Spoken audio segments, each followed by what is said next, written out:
8월 16일 수요일 하나님께서 오늘 우리에게 주시는 말씀은 사도행전 22장 17절에서 29절까지의 말씀입니다. 봉독하겠습니다. 후에 내가 예루살렘으로 돌아와서 성전에서 기도할 때에 황홀한 중에 봄에 주께서 내게 말씀하시되 속히 예루살렘에서 나가라. 그들은 내가 내게 대하여 증언하는 말을 듣지 아니하리라 하시거늘 내가 말하기를 주님 내가 주를 믿는 사람들을 가두고 또 각 회당에서 때리고 또 주의 증인 스데반이 피를 흘릴 때에 내가 곁에 서서 찬성하고 그 죽이는 사람들의 옷을 지킨 줄 그들도 아나이다. 나더러 또 이르시되 떠나가라 내가 너를 멀리 이방인에게로 보내리라 하셨느니라.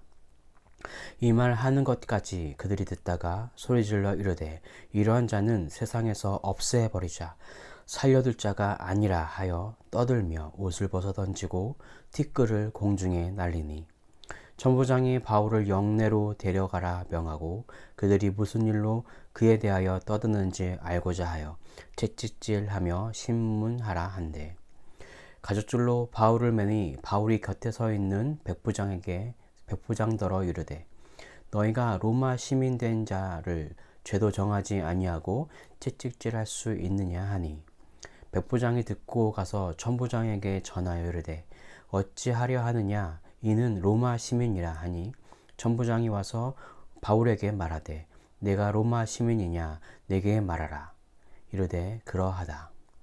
천부장이 대답하되 나는 돈을 많이 들여 이 시민권을 얻었노라. 바울이 이르되 나는 나면서부터라 하니 신문하려던 사람들이 곧 그에게서 물러가고 천부장도 그가 로마 시민인 줄 알고 또 그 결박한 것 때문에 두려워하니라. 아멘. 오늘 본문에서는 다메섹에서 예루살렘으로 돌아온 바울이 즉시 성전으로 들어가 기도하는 중에 환상을 보았음을 유대인들에게 말하고 있습니다.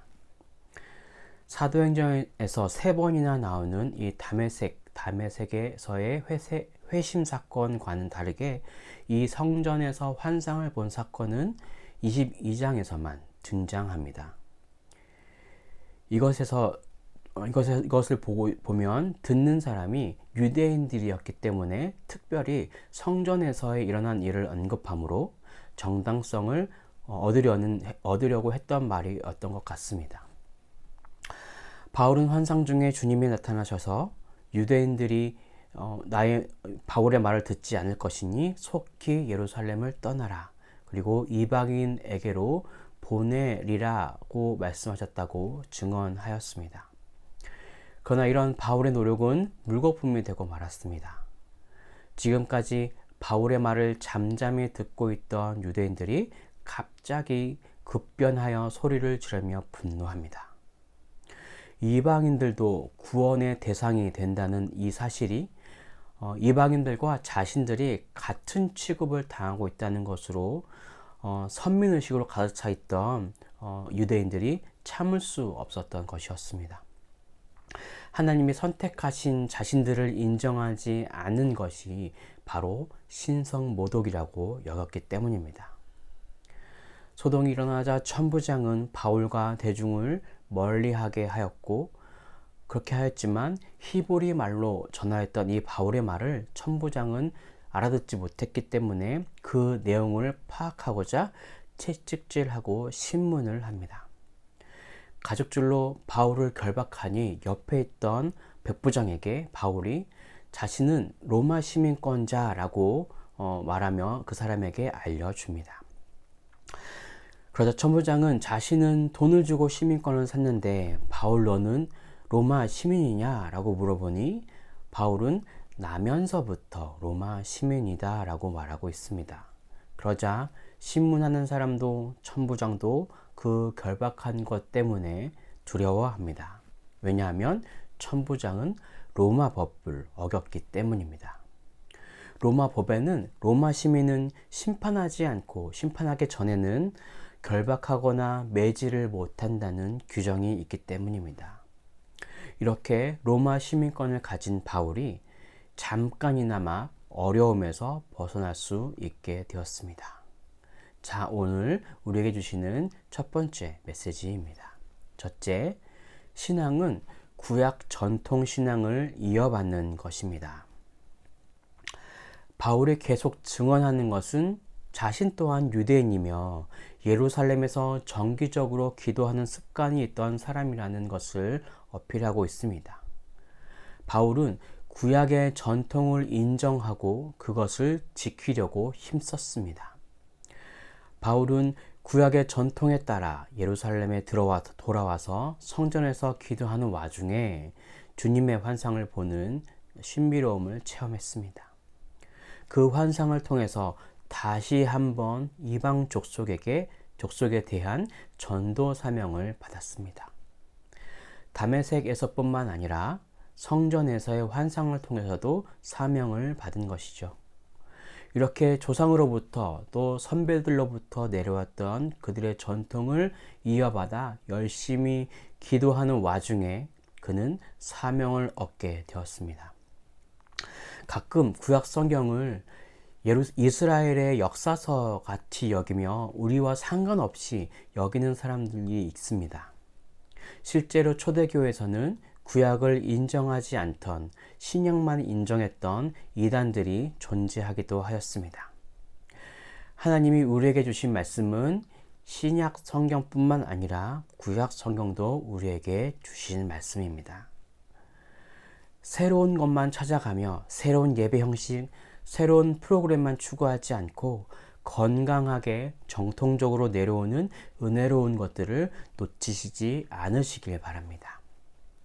좌로나 우로나 치우치지 않는 신앙으로 옛것을 무시하지 않고 지켜나가는 가운데 인도하시는 하나님의 손길을 경험하시는 우리 행복을 전하는 교회 성도님들이 되셨으면 좋겠습니다. 자, 오늘 본문을 통해 주시는 두 번째 메시지입니다. 둘째, 진리 안에 있지 않는 신앙일수록 쉽게 격동합니다. 오늘 유대인들의 반응을 한번 살펴봅시다. 그들은 유대인들의 대중 언어였던 히브리 말을 사용하는 바울의 말을 경청하였습니다. 선민의식으로 가득했던 이들에게 자신들이 사용하는 말로 변론을 하니 더 집중하였던 것 같습니다. 차분히 바울의 말을 듣고 있던 유대인들은 갑자기 격한 감정의 반응을 보였습니다. 유대인들을 격분시켰던 그 말은 바로 이방인에 관한 발언 때문이었습니다. 그들은 이방인들은 영원히 구원받지 못할 그런 미천한 존재로 여기고 있었기 때문입니다. 이방인에게도 구원이 있음을 말하고 있는 이 바울의 말은 자신들을 무시하고 모욕하는 소리로 들렸을 것입니다.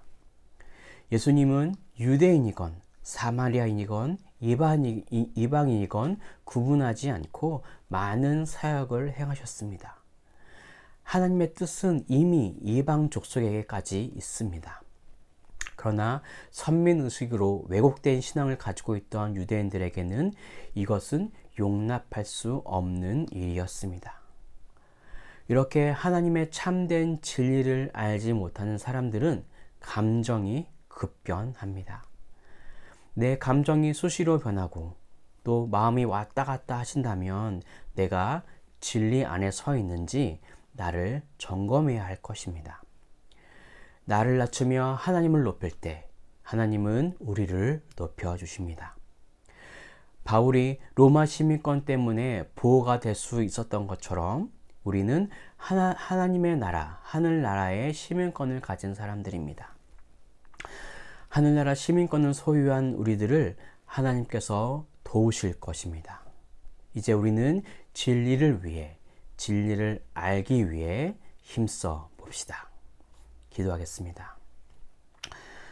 하나님의 사랑과 은혜가 충만하신 주님, 오늘 이 아침에도 우리가 말씀으로 새로운 깨달음을 얻을 수 있도록 인도하신 주님 감사드립니다.